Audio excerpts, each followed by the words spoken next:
സസ്പെക്റ്റുകളെ പിടികൂടിയെന്ന വിവരം വരുന്നു. ബിനോയ് എന്നോടൊപ്പം ചേർന്നു കൊല്ലത്ത് നിന്ന്. ബിനോയ്, ഈ സോണിയാഗാന്ധിയുടെ ആക്ഷേപം വരുന്നത് വളരെ നിർണായകമായ ഒരു ഘട്ടത്തിലാണ്. അയത്തുള്ള അലി ഖംനെയി കൊല്ലപ്പെടുമ്പോൾ എന്തുകൊണ്ട് ഈ മൗനം എന്നാണ് സോണിയാഗാന്ധി ചോദിക്കുന്നത്.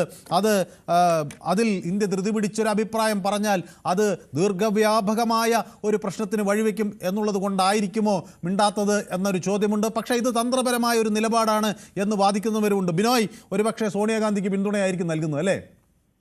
തീർച്ചയായിട്ടും. നമസ്കാരം മനു. അതൊരു ആക്ഷേപം എന്ന് പറയാൻ പറ്റത്തില്ല. ഒരു ആക്ഷേപമല്ല. ഇന്ത്യ എപ്പോഴും ലോകത്ത് ഇതുപോലെയുള്ള യുദ്ധങ്ങൾ നടക്കുമ്പോൾ ആ യുദ്ധത്തിനൊക്കെ അഭിപ്രായം പറയാറുണ്ട്. നമ്മൾ എപ്പോഴും ഈ പാവങ്ങളോടൊപ്പം നിൽക്കുന്ന ഒരു രാജ്യമാണ് ഇന്ത്യ മഹാരാജ്യം. പക്ഷേ ഇപ്പോൾ അത് കാണുന്നില്ല. നമ്മൾ ബഹുമാന്യ പ്രധാനമന്ത്രി കഴിഞ്ഞ ഒരാഴ്ചക്ക് മുമ്പും ഇസ്രായേലിൽ പോയി തിരിച്ചു വരുന്നു.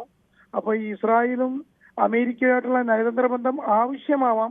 പക്ഷെ ഇപ്പൊ അനാവശ്യമായുള്ള നയതന്ത്ര ബന്ധമാണ്. ഇപ്പോൾ ട്രംപിന് ഇപ്പോൾ ഒരു യുദ്ധക്കൊതിയനാണ്. ട്രംപ് ലോകത്ത് ആരെയൊക്കെ അടിച്ച് അത് നമ്മൾ വെനസ്വേലൻ പ്രധാനമന്ത്രിയെയും ഭാര്യയെയും കഴിഞ്ഞ ഒരു മാസത്തിന് മുമ്പ് ഒരു രാത്രി അവിടെ കയറി അറസ്റ്റ് ചെയ്ത് കൊണ്ടുവന്ന ഏതോ കള്ളക്കേസൊക്കെ എടുത്തു. അതുകൊണ്ട് ട്രംപ് നാളെ ഇത് ആരെയും ഇങ്ങനെ ചെയ്യുവാൻ മടിക്കില്ല. അതുകൊണ്ട് യുദ്ധക്കൊതിയനായ ട്രംപിനോടൊപ്പം സോണിയാഗാന്ധി പറഞ്ഞത് തന്നെയാണ് ഇന്ത്യയിലുള്ള ഓരോ പൗരന്മാർക്കും പറയുവാനുള്ളത്. ഇന്ത്യയുടെ നിലപാട് വ്യക്തമാക്കണം. ഉറപ്പായിട്ട് നമ്മളുടെ ഇന്ത്യക്കാർ പ്രത്യക്ഷമായും പരോക്ഷമായും 1.5 കോടി ഇന്ത്യക്കാർ ഗൾഫിൽ മൊത്തമായി വർക്ക് ചെയ്യുന്നുണ്ട്, ജോലി ചെയ്യുന്നുണ്ട്, ബിസിനസ് ചെയ്യുന്നുണ്ട്, എല്ലാം ചെയ്യുന്നുണ്ട്. അതുകൊണ്ട് ശക്തമായ പക്ഷെ അവിടെയൊക്കെ വളരെ കൃത്യമായി പ്രധാനമന്ത്രി ഇടപെട്ടു എന്നാണ് ഈ നരേന്ദ്രമോദി നൽകിയിട്ടുള്ള ട്വിറ്റർ സംഭാഷണങ്ങളിൽ നിന്ന് എനിക്ക് വ്യക്തമാകുന്നത്. പലതും അദ്ദേഹം അവിടെ വ്യക്തമായി പറയുന്നുണ്ട്. പ്രത്യേകിച്ച് ഖത്തറിനോട് PCR നമുക്ക് ആ മോദിയുടെ ട്വീറ്റ്സുകൾ ഒന്ന് പ്രേക്ഷകരെ കാണിക്കാം. ഖത്തറിനോടാണ് സംസാരിച്ചിരിക്കുന്ന പ്രധാനമന്ത്രി. അദ്ദേഹം ട്വീറ്റിൽ അത് കുറിക്കുന്നുണ്ട്. Spoke to my brother His Highness Sheikh Tamim bin Hamad Al Thani, Amir of Qatar. അവിടെ we stand firmly in solidarity with Qatar and strongly condemned any violation on the sovereignty and territorial integrity. We emphasize the urgent need to restore peace and stability in the region. Narendra Modi ഇവിടെ നിലപാട് വ്യക്തമാക്കുന്നില്ലേ? അടുത്ത അദ്ദേഹത്തിൻ്റെ ഒരു tweet, we had a productive telephone conversation with Crown Prince of Kuwait, His Highness Sheikh Sabah Al Khalid Al Hamad Al Mubarak Al Sabah. India condemns the violation of Kuwait's sovereignty and territorial integrity and stands with people of this hour. അപ്പോൾ രാജ്യങ്ങൾക്ക് നേരെ നടക്കുന്ന ആക്രമണങ്ങളെ അദ്ദേഹം അപലപിക്കുന്നുണ്ട്. Spoke with His Majesty Sultan Haitham bin Tariq and exchange views on recent developments of West Asia. അത് ഒമാനിൻ്റെ സുൽത്താനാണ്. Sultanate of ഒമാനുമായി അദ്ദേഹം ചർച്ച നടത്തുന്നു.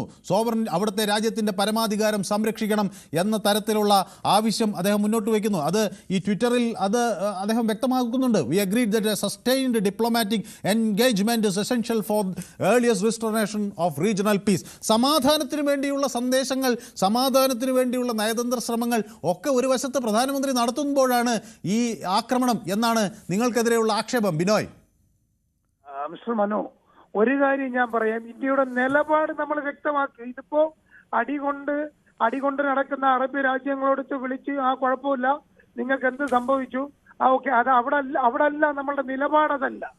അത് നിലപാടല്ല. ഈ യുദ്ധത്തിൽ ഇന്ത്യയുടെ നിലപാട് അമേരിക്കയോടും ഇസ്രായേലിനോടും നമ്മളുടെ നിലപാട് നമ്മൾ വ്യക്തമാക്കണം. ഒരിക്കലും ഒരു രാജ്യത്തിനെ ആക്രമിക്കാൻ നമ്മളുടെ സോണിയാഗാന്ധി പറയുമ്പോൾ നമ്മളെ നിലപാട് വ്യക്തമാക്കുക, അല്ലാതെ ആക്ഷേപമല്ല. നിങ്ങൾ വീണ്ടും മനസ്സിലാക്കിയോ, ആക്ഷേപം എന്ന വാക്ക് പിൻവലിച്ചുകൊണ്ട് ആക്ഷേപമല്ല. ഇന്ത്യയുടെ നിലപാട് ലോകത്തെല്ലാ സ്ഥലത്തും ഇത് കണക്ക് യുദ്ധങ്ങളും മറ്റൊക്കെ ഇന്ത്യ ഒരു നിലപാടുണ്ടാവും. ആ നിലപാടിൽ ഉറച്ചു നിൽക്കുന്ന രാജ്യമാണ് നമ്മുടേത്. ആ നിലപാടിൽ ഇതിനെ എങ്ങനെ ആക്ഷേപമല്ല എന്ന് പറയും. നോക്കൂ, ഞാൻ ആ ഇന്ത്യൻ എക്സ്പ്രസിൽ കൊടുത്ത ആർട്ടിക്കിൾ ഒന്ന് വായിക്കുന്നത്. Government of India has refrained from condemning the assassination of the violation on Iran's sovereignty, initially ignoring the massive US-Israel onslaught. Prime Minister confined himself to condemning Iran's retaliatory strikes on UAE. ആക്ഷേപമല്ലേ? എന്താണ് അവർ violate ചെയ്യുന്നത്? അത് രാജ്യങ്ങൾ തമ്മിൽ ഞാൻ പറഞ്ഞത് അതൊന്നുമല്ല. ഇപ്പൊ ആരുടെ വരെ ഇന്ത്യ ശക്തമായി പറഞ്ഞു നിങ്ങൾ യുദ്ധം നിർത്തി. മാത്രമല്ല അടുത്ത വാക്ക് നോക്കൂ, silence in this instance is not neutral.